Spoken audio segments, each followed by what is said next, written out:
قرآن مجید کی جو آیہ کریمہ میں نے تلاوت کی ہے نا، سورہ آل عمران کی آیت نمبر 181 کا ابتدائی حصہ ہے۔ فرمایا لقد سمع اللہ قول الذین قالوا ان اللہ فقیر ونحن اغنیاء۔ فرمایا بے شک اللہ نے سن لیا ہے جن لوگوں نے یہ کہا ہے کہ اللہ فقیر ہے اور ہم غنی ہیں، معاذ اللہ نے سن لیا ہے۔ یہ سورہ آل عمران ہے۔ ذرا اس کی جو شان نزول ہے اس کی طرف آئیے گا۔ حضرت صدیق اکبر رضی اللہ تعالیٰ عنہ گزر رہے تھے تو یہودیوں کا بڑا رہنما، مقتدا، بڑا عالم، تورات انجیل جاننے والا، وہ نہ بیٹھ کے یہودیوں کو کچھ پڑھا رہا تھا، سکھا رہا تھا، تو حضرت صدیق اکبر توحید پرست، عقیدے کے پختہ، راسخ العقیدہ مسلمان اس کے قریب سے گزرے تو فرمانے لگے، اس کا نام فنحاس تھا، کہنے لگے او فنحاس، تجھے بھی پتہ ہے، تیری تورات میں بھی لکھا ہے، تیری کتابیں بھی جانتی ہیں کہ سچ وہی ہے جو میرے محبوب کریم علیہ السلام ارشاد فرماتے ہیں، جو سید عالم صلی اللہ علیہ وسلم بتاتے ہیں وہ سچ ہے، تجھے پتہ ہے، تو ان لوگوں کو توحید کی دعوت کیوں نہیں دیتا؟ یہ پھر شرک میں، بت پرستی میں، کفر کی طرف بڑھتے جا رہے ہیں۔ ان کو پیغام توحید دے، یہ اللہ تبارک و تعالیٰ کی عبادت کریں، اس مالک کی جس نے میرے نبی پاک کو اپنا رسول بنا کے بھیجا، اس طرف ان کی رغبت دے۔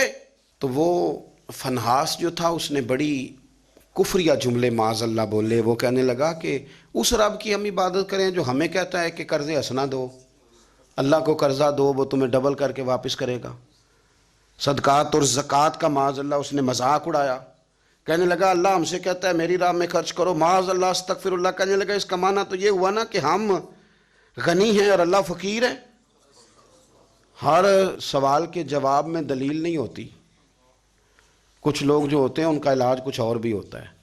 جب اس نے رب کی شان کے بارے میں یہ بات کی نا تو حضرت صدیق اکبر نے پھر ایک زور کا تماچا اس کے منہ پہ مارا، ایک تھپڑ مارا، اٹ سٹ تے پکھڑا کوار گندہ لذی اور بھی بوٹیاں جاننے، ایک لگائی زور سے اس کے منہ پہ، اور جب وہ دھڑام سے گرا نا، یہ دیکھیں نا تھوڑے دن پہلے یہ ہمارے جنوبی پنجاب میں کیا تماشا لگا ہے، قبر کے گرد لوگ گھوم رہے اور کہہ رہے ہیں لبیک اللہم لبیک۔ کیا ہمیں غصہ نہیں آتا ان چیزوں پہ؟ ہمیں جلال نہیں آتا؟ اس طرح اسلامی شعائر کا مذاق اڑایا جائے گا؟ شرم نہیں آتی ان لوگوں کو؟ عقیدہ توحید کے معاملے میں ہمیں غیرت مند ہونا چاہیے۔ میرے رسول کریم صلی اللہ تعالیٰ علیہ وسلم نے ہر گلی ہر چوک میں یہ نعرہ لگایا کہ لا الہ الا اللہ۔ حضور نے پیغام توحید دیا ہے، ہمیں شکن تک نہیں آتی، جو مرضی قوال بک جائے، جو مرضی وہ کفر کہہ جائے، کوئی پوچھنے والا نہیں، جو جس طرح کا مرضی کو شعر پڑھ کے گزر جائے، کوئی طبیعت نہیں، کوئی نہیں پوچھنے والا کہ آپ کہاں کھڑے ہیں، آپ نے کیا کہہ دیا ہے۔ حضرت صدیق اکبر نے تھپڑ مارا۔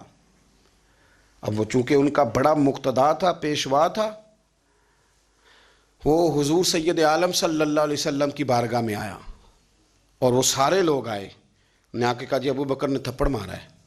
تو نبی کریم صلی اللہ علیہ وسلم نے فرمایا بلائیے ابو بکر صدیق کو۔ حاضر بارگاہ ہوئے، آپ نے تھپڑ مارا ہے؟ کہا حضور مارا ہے۔ بالکل مارا ہے۔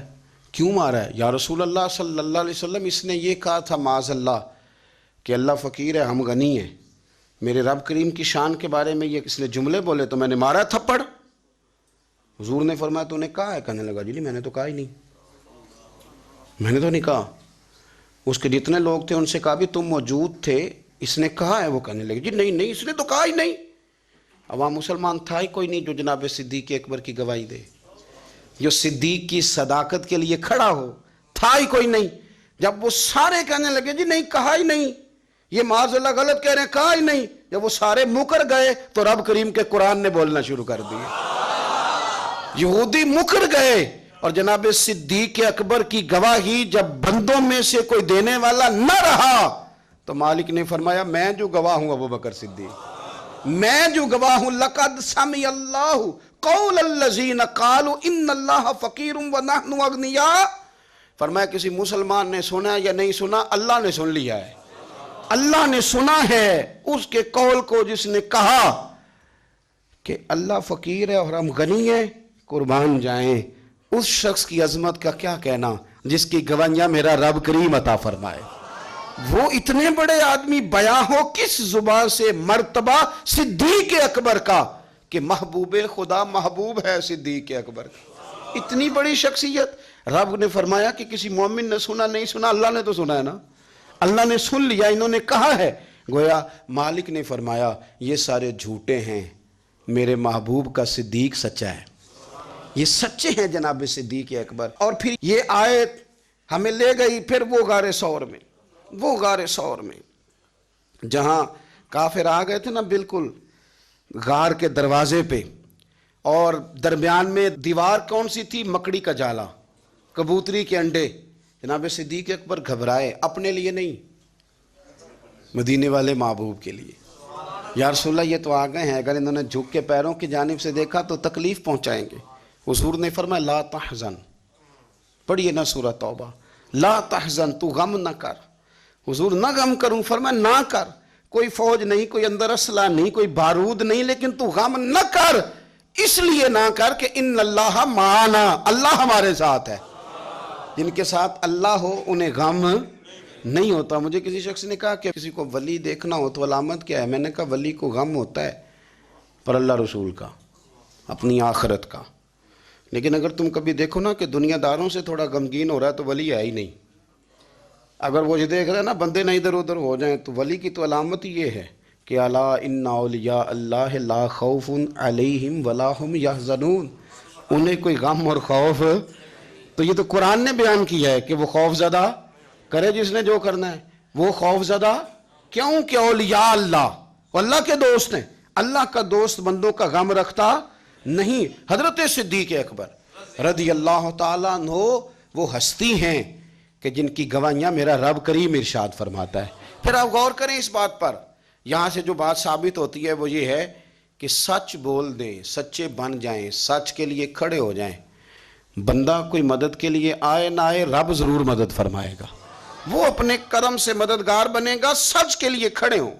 آپ نے زندگی میں یہ نہیں دیکھنا کہ آپ کے پیچھے لوگ کتنے چل رہے ہیں, دیکھنا یہ ہے کہ ہم جس رستے پہ ہیں وہ رستہ سچے لوگوں کا ہے, وہ انداز ٹھیک ہے, ہماری سوچوں نے جو زاویہ بنایا وہ سچ والا ہے, وہ اخلاص والا ہے. اگر آپ للہیت والے ہیں تو چلتے رہیں. گھوڑا جب دوڑتا ہے نا تو کبھی کبھی جھاڑیاں بھی اس کے پیروں پہ آئی جاتی ہیں, لیکن شرط یہ ہے کہ وہ دوڑتا رہے, منزل اس کی ٹھیک ہو, دوڑتا رہے. وہ اگر جھاڑیاں کبھی پیروں کو لگ جائیں گی تو پھر اتر بھی جائیں گی, لیکن اس کا کام یہ ہے کہ وہ دوڑے, چلتے رہیں اور حق کو نہ چھوڑے.